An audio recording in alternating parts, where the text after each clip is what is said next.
Hello, welcome to my channel Over the Pond Sports. And in this series, we're going to be talking about the road back to the Prem. For episode 1, we're going to be focusing on Leeds United, who last season finished 19th in the Prem after a close battle in the relegation. The next coming season, they're going to be fighting teams like Southampton and Leicester, who also dropped with them, in a fight for the top two for automatic promotion or the playoffs. This formation is what was mostly used last season under their three managers, Jesse Marsh, Javi Gracia, and Sam Allardyce, with key figures such as Maxwell Vober, who came during the winter transfer deadline, Tyler Adams, who sadly missed out on half the season due to an injury, and before his injury sat as high as 12th. Their leading assist man, Jack Harrison, who has attraction from Newcastle and Leicester as the moment, and then their leading goal scorer, Rodrigo, who looks set to go to Saudi Arabia or link up with their old sporting director, Victor Orta, at Sevilla, and then their jewel crown youngster, Wilfred Nanto, who is getting attraction from Crystal Palace, Burnley. However, let's start talking about the reasons why they did get relegated. And the main aspect was their defense. As their league worst defense, they had many holes. And I see the main one being Junior Firpo, who struggled under that left-hand sign. And the only defender that really stood out as capable was Maxwell Vober. And he only came into the side during the winter transfer, so they played an entire half a season without him. Luke Ayling was another player that stood out and that needs to be replaced, as he got abused many times on that right-hand side and was made Jack Harrison have to track back many times when they needed him in the front. Another reason for the relegation was due to the fact that Patrick Bamford over the course of the entire season was just unclinical as a whole, as Wilfred Nanto and Jack Harrison and even Rodrigo created many chances, but Patrick Bamford just could not come up and finish the chances, as he had an XG in the double digits, however only actually scored 4 goals over the course of the entire season, and that includes an FA Cup goal. Also, he missed 3 penalties over the course of the entire season. Alright, going over how we can improve on next season. Starting with our manager, it looking likely that Daniel Farke will be the new manager over Patrick Vieira and Carlos Cobran, as Carlos Cobran will stay on as the West Brom manager, as the new 49er owner does not look to pay his compensation fee, and it's looking like Patrick Vieira is being touted to be the new Strasbourg manager. Alright, so for Daniel Farke, he has won the championship twice with Norwich, which is a pretty big achievement. However, his last appointment was Gladbach in the Bundesliga, and he did finish mid-table, leading to his firing. Overall, his tactics do work, as he's won the championship twice with Norwich, and he plays a straightforward 4-2-3-1 possession-based football. However, his one strange tactic is he hates horizontal passes, as in an interview he says that they don't move the ball forward and don't lead to goals. These are the players that I'd like to see back for Leeds next season, as I'd like to see in goal Robles still stay in goal. Their left-sided center back, I really liked Wober, as I feel like he wasn't the problem to their defense. Also, I like to see them keep their right back, Drame, who spent a season out on loan to Luton Town and eventually got them promoted, as I believe he's going to be a key asset in promotion, as he has in the past. He also was one of the top 5 leading tacklers in the championship last season in his short stint with Luton Town. However, he is being touted for a transfer return on a permanent to Luton Town, and also Burnley want him. Also, for a left-sided defensive mid, I'd like to see Darko JB stay, as he tore it up in the under-21s, and it's also in the under-21 England side, as he's played sparsely, but he has shown.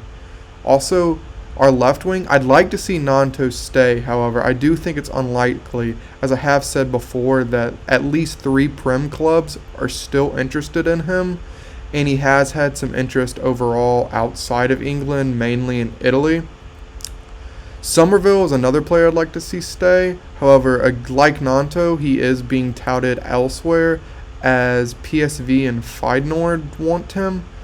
Finally, the last player I'd like to see stay is Brennan Aronson. However, this may be a little controversial, as some fans wanted to see him go like the other American players. However, I see him as a pressing machine, and under Daniel Fark, as he likes to stay between a possession-based / counter-attackive, I think he would do excellent in a pressing system, winning the ball out and quickly dispersing it to the wingers on each side to quickly go in transition. Starting with who I'd like to replace, namely being this number 1 striker, I'd like to replace Patrick Bamford, as let's go to his stats. Patrick Bamford really struggled last season with an only XG of 7.34 in the Prem, and he only had 4 goals, so his goal to XG is about 0.5. And if you look at his heat map, he was all over the place, even getting some in the box, as it just shows that he really struggled and had to just move around. And then total, Leeds just struggled in defense, and we needed our striker all the way back at some points. But now looking at his stats, in the past he has really played well, as his last season in the championship under Bielsa, he scored 16 to fire us back in the Prem. And in his first season in the Prem, he did do amazing, as he had 17 goals and 7 assists. However, his 2 seasons after that, he's only contributed 6 goals in the Prem as a whole. My first replacement I'd like to see under Patrick Bamford would be Tyrese Campbell, as I think he'd be a young player that would flourish in the system, as he really loves to transfer in between that left forward / striker system. In total, he had 9 goals last season for a Stoke City team where goals were very scarce, and he also outperformed his XG, which shows how clinical of a striker he was. In total, he's a very young player, as he's only had about 3 seasons under his belt. If you want to go the more veteran route, I believe Oscar Stupignon would be a good choice, as he's very much like Patrick Bamford in his hold-up play, so you're not missing that build-up play that Patrick Bamford would supply. And he's also plays like Pookie did for Norwich when Daniel Fark did coach him. In his heat map, it shows that he really likes to be in the box, as a striker should. However, these other heat map dots show that he loves playing that build-up play, and he plays very well back to goal. And his expected assist is what shows out to me the most, as he's getting 0.6, which is an assist every other game. However, he didn't get this because Hull City, just in general, did not have the other strikers and other forwards to get these assists. However, other than his build-up play, he was a just insane finisher, as he got 11 XG. However, his actual non-penalty goals was 13, which shows that he was a more clinical forward than his expected goals showed. And in general, he's played 1 season in the championship, so it may be hard to get him out of his contract at Hull. However, in Liga NOS, the Portuguese league, he has played pretty well, as he's had 8 and 15 goals, and his 15 goals made Hull buy him. Now we're going to go for the cheap option, with it being Johnson Clark-Harris, who plays for Peterborough. Last season, he spent it in League One, and he was the leading goal scorer in the entire League One. Had an average rating of 7.2, as you can see. He had a 0.58 goals per 90. However, the reason why with this one it might not work out, he offers almost nothing to assist per 90, as he is not good at building the ball up at all. However, he did play in the championship last season for Peterborough, and he was unable to keep them up, and it doesn't show that he may be able to play in Championship. However, in League One, he's been the leading goal scorer twice now. So it does show that he can score goals. The question is what level he can score goals at. All right, now moving on from defenders, I think we should go to defense, seeing how that was Leeds' biggest problem last year, as they did have the worst defending record. I mainly only have one left back that needs to be mentioned. However, I will mention two, but the first one is most likely the one that should be done, as it makes the most sense. It's Ryan Manning. He is out of contract after having a phenomenal season with Swansea last season. He was in the team of the season for championship players. As you can see in his heat map, it just shows that he is a monster down this left side. And in Daniel Farke's system, he expects his fullbacks to act like wingers practically and give good crosses in and pass the ball to the playmakers. Overall, he just was insane last year. He played midfield slash left back, counting for 5 goals and 10 assists. Like I said, he was rated the best left back of the championship, so I think it's a no-brainer that we go for him. He also is on a free, so all we have to do is pay for his wages. However, if we can't entice Ryan Manning, however, I do think we can, I think enticing Ryan Gills, who played last season at Middlesbrough, for a loan. I say a loan because he is owned by Wolverhampton, and I believe that he won't get the game time he wants in the Prem next year. So I do think that maybe we can ask him to come in for another loan like he did at Middlesbrough. I think it's important that we could get him if we don't get Manning, because other than Manning, he led the entire league out of defenders, and I think he was top 3 in all of assists, as he had one more assist than Ryan Manning, as he had 11. As like Swansea did, Middlesbrough really liked the wide outside backs. However, their outside backs actually do play like wingers, as they played a 3-5-2 last season with Michael Carrick being the manager, as he was their main primary playmaker off that left-hand side. However, this is only an option if Ryan Manning doesn't consider us as an end of a contract signing, as he would cost money to bring. So I would think Ryan Manning should be the main option here. Right, now to look at center backs. This is an audacious shout, but I think Anthony Roulet for Toulouse on the league's first division in French football would be excellent. He played like every game for them, kept them up. He knows how to play like winning football. He played 2 seasons in the French second division, ended up getting 2 goals, 1 assist. He's 22 years old. He's valued at 10 mil, but I think we could pay this, as we are interested in Nat Phillips as of right now, and it's estimated to be around 10 millions. So I say if we're already spending 10 million, we can at least look to see about a player like this. What shouts out to me is that you see he can play center back right here as his main position. However, what I think he's best at is moving from center back to that right back role, and this is important because Daniel Farke really likes his wing backs really high up the field. So when Cody Drame is really high up the field and the other team goes on a counterattack, which will happen because you got to remember Farke's going to play that possession base, we have to have a center back who's mobile enough to go cover that right back area, and he's really fast. He can really cover those areas, and what it doesn't show is that he's amazing with the ball at his feet.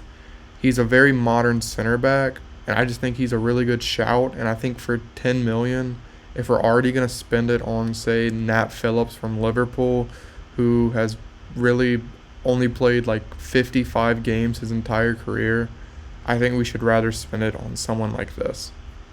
My next pick would be Jacob Greaves, as he plays for Hull City, and like I was saying before with Stupignon, another Hull City player, so maybe we can go into for both of them. But he is a left-sided center back, so this is less needed, as we did have Wober there. However, he was Max Wober was injured quite a lot last season, so he could give competition, and for when they were injured, one of them plays, and also both of them can play left back. So there would be a way that they both can play at the same time. What this guy can do is flat out pass the ball. He's tall. He's a freaking rock. He's really tall. And another thing with Fark's system is he likes his center backs to either be mobile enough to cover those right back and left back positions, or he wants them tall enough to where they can win every header and be a beast in the air. And it just so happens that this guy can do it both. The only knock on this guy that I've seen him is that he's not the fastest. So in an open field, he may get ran through, as he cannot have the feet enough to keep up with them. However, in the air, he's stellar. He's really strong, really tall. The only thing other than his speed would be his price tag, as he's really young. His contract doesn't expire, so 26. So Hull City's not in the leverage to have to sell, but with our parachute payments, we should be enough to be able to spend 11 million on our left-sided center back. He's a really young player. He's got enough time to grow, like our other center back that I suggested, Relay. He's 22 years old. He's English, plays in the championship, kept Hull City up. Another player really good with his feet. He was in the starting 11 87% of the times as a 22-year-old in the championship. For me, this guy's a no-brainer. Alright, now to go into the midfield. Gustavo Hammer, he's a guy that for the price is gonna get looked at. He's got an expiring contract. He has offers from Coventry. I'm sure he has offers in the Prem. Probably got offers in his home country of Netherlands. But last season, as a deep line playmaker, he got 9 goals, 10 assists, and led them to the championship finals and ended up losing to Luton Town, I'm sure, as y'all know. In the last game, they lost on penalties. However, this guy was their rock for them. He kept the entire team going. Him and their striker were like the only players that kept them in it. If you look at his heat map, he's just all over the pitch. He's roaming around. He'd play in this rocker role where he just is allowed to sit there, roam around, play make. He'd be hitting those balls vertically. He'd be getting up the pitch, moving in the channels, but he also can hit a tackle, as he was in the top 20 people in the league for tackles. So this guy is a playmaker. He's a tackler.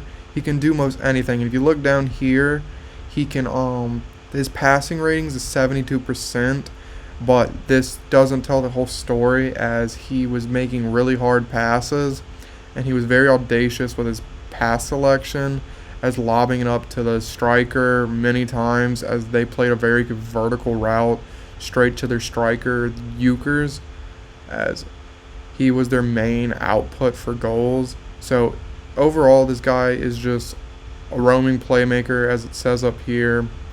He played most of the season. He's really good in the air, as he won 208 duels. Overall, this guy would just excel at the Rocca role that we had last year, for a role that many people weren't happy with Rocca for because of his unversatility. But this guy can do both, as that was the knock on Rocca. He could only do passing. He wasn't mobile. This guy's mobile and he can hit a tackle. So I think he'd be spectacular in that role.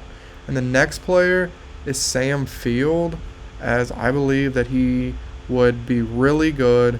He is linked with us right now, I believe, and he wouldn't cost that much. He was Queen Park Rangers player of the season last year, and he would be the Tyler Adams player if he leaves. Tyler Adams, if he stays, then we could bring this guy off for a bench option, but this is me thinking Tyler Adams is going to leave for the money, as I'm sure he's going to have offers from every club in Europe, as he was amazing for Leeds last year.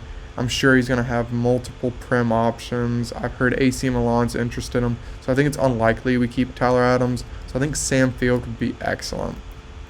He was killer for them, played their most minutes, had an excellent passing accuracy at 77% for a player whose main attribute was winning the ball.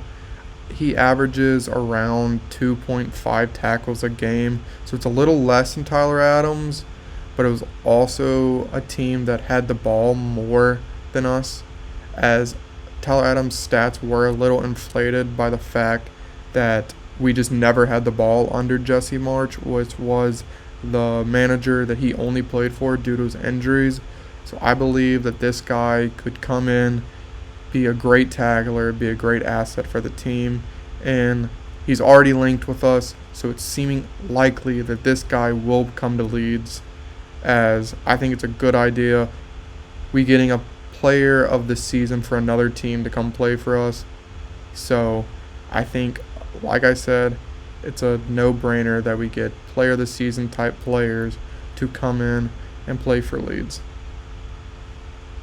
Alright, so that is the end of this video. I'll show you now how the team should look up with all these additions, as this is what it will look like. With a Stupignon, I think was the smarter decision at striker, Nanto at left wing, Aronson at the cam, right wing Somerville, Field as that ball-winning midfielder, Hamer and JB as that playmaking / deep line playmaker, Manning in this really wide wing back, Drame as another really wide wing back, and then we have two center backs, as I forgot to mention that Cresswell, who is playing excellent with the under-21s for England, had an incredible Millwall season, as he was one of their player of the seasons in a team where they were fighting for promotion and just narrowly missed out. Left back, Wober, as I said before, he's someone that I really want to see stay. And then Robles, I'd like to see him stay in goal. Thank you for watching in general for this video. It means a lot. And in my next video, I'm going to explain how Daniel Farke's system could look with these type of players. So please stay tuned to that. I hope you'll all have a great day, and God bless.